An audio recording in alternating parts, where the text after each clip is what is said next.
Hello friends, இன்றைக்கில் பாதாம் பருப்பை வச்சு குலாப் ஜாமுன் எப்படி பண்ணுறதுன்னு பார்க்குறாங்க. இது ரொம்ப ஈஸி. பாதாம் பருப்பை ஃபஸ்ட்டு சுடுதண்ணியில் ஊற வச்சுக்கோங்க.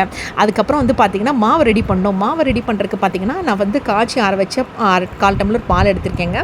கொஞ்சம் கொஞ்சமாக தெளிச்சுக்கிட்டு மாவு நல்லா பிணைஞ்சு வச்சுக்கிறேன். ஃபிங்கர்லேயே தாங்க பிணையணும், விரல்லையே தான் பிணைஞ்சு வச்சுக்கிட்டிங்கன்னா நல்லாயிருக்கும். அப்புறம் மூடி வைக்கிறதுக்கு முன்னாடி கொஞ்சம் நெய் தடவி மூடி வச்சுக்கோங்க. அப்போ தான் வறண்டு போகாமல் இருக்கும். இதுக்கு பார்த்திங்கன்னா 1 கப் சுகர் எடுத்திருக்கேங்க. 1 கப் சர்க்கரைக்கு பார்த்திங்கன்னா இந்த மாதிரி கப்பில் 1/2 கப் தண்ணி எடுத்துக்கோங்க. அதுதாங்க சர்க்கரை பாகுக்கு சரியான அளவு.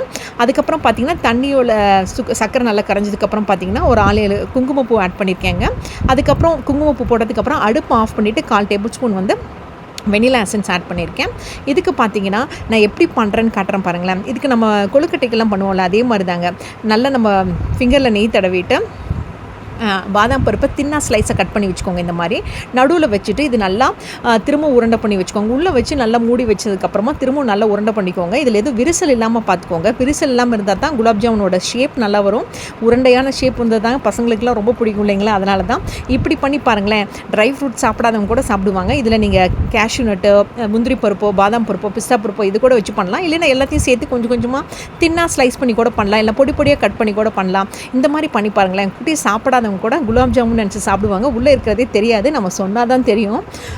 ஸோ இதுக்கு பார்த்திங்கன்னா நான் நெய்யும் எண்ணெயும் சமப்பங்க அளவு தான் எடுத்துனாங்க இது பண்ணிக்கிறேன். ஸோ உருண்டையை வந்து பார்த்திங்கன்னா நல்லா ஷேப் பண்ணிக்கிறேன். அதுக்கப்புறம் உருண்டை நல்லா இந்த மாதிரி புரிஞ்சு வந்ததுக்கப்புறம் கோல்டன் கலராகவோ இல்லை நல்லா ஓரளவு கோல்டன் கலராக வரக்கு முன்னாடியே நீங்கள் எடுத்துக்கோங்க. ரொம்ப ப்ரௌன் ஆச்சுன்னா எனக்கு பிடிக்காது. ஸோ அதனால தான் பார்த்திங்கன்னா இதை போடுறதுக்கு முன்னாடி சுகர் சிரப் பார்த்திங்கன்னா இந்த மாதிரி இருக்கணும். சுகர் சிரப் மட்டும் நல்லா வார்மாக இருக்கிற மாதிரி பார்த்துக்கோங்க. அப்போ தான் குலாப் ஜாமுன் போட்டு சாப்பிட்றதுக்கு சூப்பராக இருக்கும். ட்ரை பண்ணி பாருங்கள்.